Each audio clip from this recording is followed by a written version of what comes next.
Hi అండి. నేను ఒక విషయం చెప్దాం అనుకుంటున్నాను. ఏంది అంటే, చాలామంది డ్రైవర్లని చాలా చీప్‌గా చూస్తారనమాట. ఎందుకలా నాకు తెలిసి చాలామంది కూడా నువ్వు డ్రైవర్‌వా అని చాలామంది డ్రైవర్ అన్నల్ని ఎంతో ఇన్సల్ట్‌గా మాట్లాడుతూ ఉంటారు. వాళ్ళు డ్రైవింగ్ నేర్చుకోవడానికి ఎంతో కష్టపడి ఉంటారు కదా! కానీ ఎదుటోళ్ళు వాళ్ళకున్న ఆ డ్రైవింగ్ ఫీల్డ్‌ని చాలా చీప్‌గా మాట్లాడతారు. అసలు ఎందుకలా? ఆ డ్రైవర్ లేకపోతే మనకు సమాజంలో పనే జరగదు.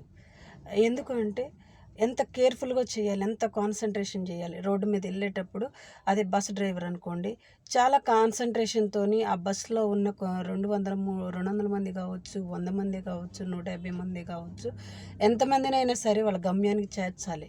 అది డ్రైవర్ బాధ్యత. ఒక కారు డ్రైవింగ్‌కి వెళ్ళింది అంటే, లాంగ్ జర్నీ చేశారు అంటే, దానికి ఏంటి అంటే ఆ డ్రైవర్ సేఫ్‌గా వాళ్ళని ఇంటికి తీసుకెళ్ళాలి.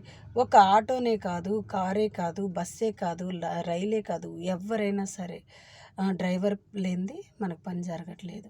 అందుకని ప్రతి ఒక్కళ్ళు ఏంటంటే, "నువ్వేం చేస్తున్నావు?" అని కొంతమంది డ్రైవర్ అన్నల్ని అడిగినప్పుడు, కొంతమంది అని అడిగినప్పుడు, వాళ్ళు "నేను డ్రైవింగ్ నేర్పిస్తా, లేకపోతే డ్రైవింగ్ చేస్తా, నేను డ్రైవర్‌ని" అని చెప్తే, "నువ్వు డ్రైవర్‌వా?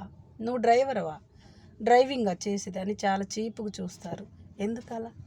హ్మ్. ఈ సమాజంలో అందరికీ గుర్తింపు ఉంది, కానీ డ్రైవర్లకు మాత్రం గుర్తింపు లేదు. ఎందుకంటే నిజంగా మనం అసలు డ్రైవర్ అన్నలకి సపోర్ట్ చేయాలి. ఆ డ్రైవర్లకి వాళ్ళకు ప్రభుత్వం నుంచి కూడా గుర్తింపు రావాలి. ఎందుకు ఇంతగా నేను చెప్తున్నాను అంటే, నేను కూడా డ్రైవర్‌నే అనమాట. నేను కూడా లేడీస్‌కి డ్రైవింగే నేర్పిస్తాను. నేను కూడా చాలా కష్టపడుతూ ఉన్నాను.